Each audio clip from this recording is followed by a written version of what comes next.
Hello and welcome, Libra, to your October 2023 horoscope. My name is Jeff. I'm your professional astrologer here with you at Raise Your Vibration TV. Welcome, Libra. Happy birthday. This is your season. Celebrate. Happy name day. So, we're in eclipse season in October. Wouldn't you know it? And with eclipses, there's still new moons and full moons, but they pack a huge punch. They pack a huge punch. Usually, new and full moons have a 1 month influence from one lunar cycle to the other. With eclipses, with solar eclipses and lunar eclipses, you can see them happen in increments. You can see it influencing 3 months after to 6 months to almost a year, depending on exactly what you're dealing with. And with you, Libra, the focus is going to be on you. The new moon solar eclipse is going to be happening on the 14th, and it's going to be happening in your first house. And this is personal new beginnings for you and what you value from other people. And are you getting what you deserve from other people? Are you giving what other people deserve also? Again, Libra, it's all about that balance. You know what I mean? So you're not only that, but because of it's an eclipse, I always put you may be tested with this. Usually I put tested with the lunar eclipse and a good focus on any area of your life. And because it's happening in your first house, it's all about personal development and all eyes are on you. You're also going to be having to deal with the balance of your relationships and moving into a better relationship. That's for the new moon on the 14th. Now, the full moon lunar eclipse is happening on the 28th, and that's going to be happening in the 8th house. If you can, I'll go ahead and pull up your chart in a little bit, but that's going to be happening in your 8th house. And that has to do with healing. It also has to do with finances. I like to focus more on healing, but there's a good opportunity here for you to maybe do some investments, something like that. Balance the checkbook, maybe dial down some debt, pay off some debt. Communications may flow for you or they may be stifled. You know what I mean? It's all about balance for you, Libra, this month. But it's going to be a huge focus on you, how you present yourself to the world, how other people see you, your reputation, that kind of thing. And also on the opposite end of that is working on your relationships and really healing the relationships that matter most to you. Okay, so if you're having issues with that, you might realize that it's really not that other person, it's me. So lots of revelations going on for you. Let's go ahead and take a look at your chart for the month. Boom, there it is. So you can see the sun's path is going to be going all the way through your first house and ending about right here at the end of the month, about 7 degrees in Scorpio. Okay, so we're going to finish out that first house, that focus on you, and it's going to start with that new moon. So the new moon is going to be focused on your first and 7th houses because we always have this opposite reaction. You know what I'm saying?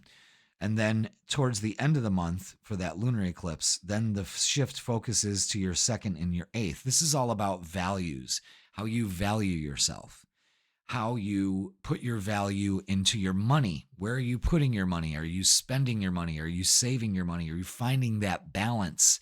Are you dialing down your debt? That kind of thing. So there's going to be a huge focus on that. And it's preparing for you for this time, but you can see like all these planets, all this retrograde energy, almost one right after the other is all retrograde. And then you've got these personal planets just kind of fighting to go with the flow here. And there's going to be some imbalance. And that's what the eclipses feel like is, oh my God, like everything's falling apart, but it's really not. It's setting the stage for a much bigger evolution in your life. And this is why we do astrology, so we can navigate that energy. So we've got that focus going on for the first and the second houses and the seventh and the eighth. So it's all about personal development for you at the beginning of the month and your relationships and what you value. And there may be some obstacles there, but you can get through it. It's testing you. What do you need in love? What are you doing on a daily basis that isn't working for you? You have these grand gestures, but what do grand gestures bring you?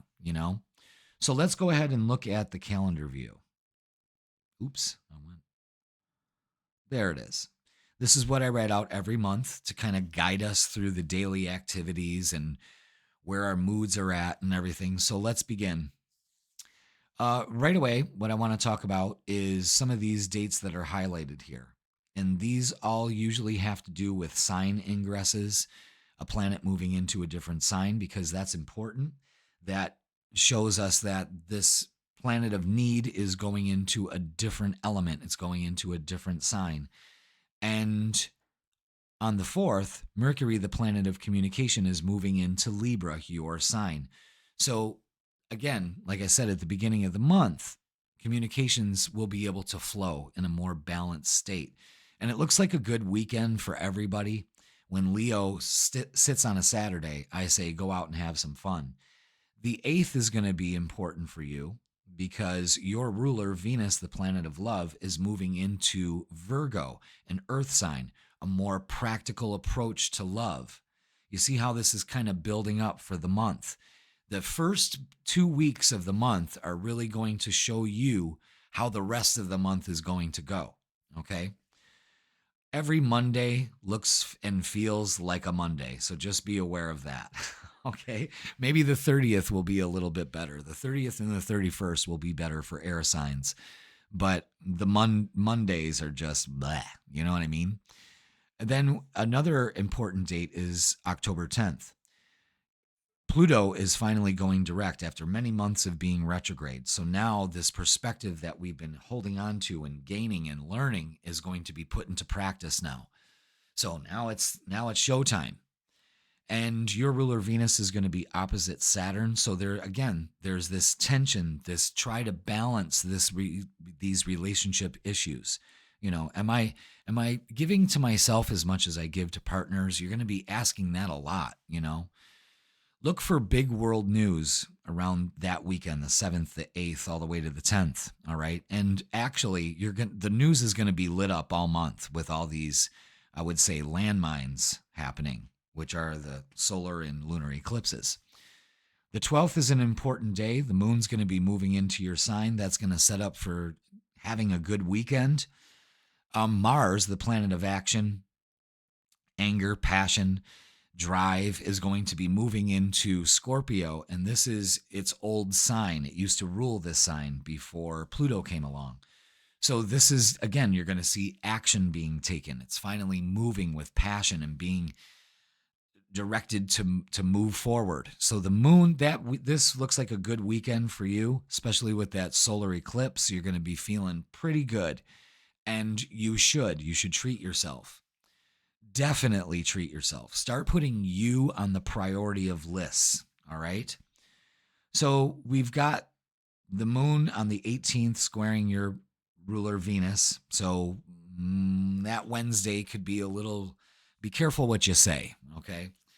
Also, this weekend could be one of those, should have been careful what I said then on Friday. And oh man, I really messed it up on Saturday. But for some reason, I just have this feeling that the Sun square Pluto here, and now because Pluto is moving forward, can give us that determination. All right, that's it. We're going to do it. I think a lot of Libras are going to decide a week after that solar eclipse that, all right, I've got to move through this. The 22nd and the 23rd are highlighted. Pluto is going to be making a nice trine to Jupiter. Lots of opportunities abound. Mercury is going to be moving into Scorpio also because now it's going to be Scorpio season. We're running out of Libra season and into Scorpio season. The sun moves into Scorpio on Monday the 23rd. Wednesday the 25th looks like a good day to daydream. And then it's boom, here we go. The moon moves into Aries. It's very fast. It's impatient. And all of a sudden, there we go for the 28th. Lots of Halloween parties going on the 28th. That full moon lunar eclipse is happening on the 28th at 4:24 p.m. Eastern Daylight Time. And it's going to be 5 degrees Taurus in your 8th house. So this is when we could find out about some financial things. Maybe there's a bill that we thought we paid and we didn't. I want you to take a good look at your finances because the lunar eclipse is going to kind of shine some light on that. Like, hey, kid, what are you spending? Don't spend $300 on that Darth Vader costume. You know what I'm saying? But just watch your finances. It won't be go time till about after Halloween. All right. But the weekend kind of plays out good here. Mercury makes a nice conjunction to Mars. Then the moon moves into a fellow air sign. And the 31st looks like a good time to go ahead and take an invitation, go to that Halloween party. Okay, Libra? So lots of intensity going on for the month of October, but it's all about balance for you. I want to wish you a happy birthday. Plant those seeds of desires on the 14th. Take care of your finances and really knuckle down on them on the 28th, and you'll be smooth sailing all the way to the rest of the year. Remember, these eclipses, they have a wider meaning, 3-month influence all the way to the beginning of 2024. So pay attention to what's going to be transpiring the first couple weeks of the month to kind of give you an idea of where we're going here. All right. So it's been a pleasure, Libra. Happy birthday again. I think I said that 17 times, but again, you're worth it. Happy birthday. Find that balance. Please like, share, comment, and subscribe. Don't forget to watch your tarot reading. They will be posted after the horoscopes from now on. And enjoy the month. Enjoy the month, Libra, and we will see you in November.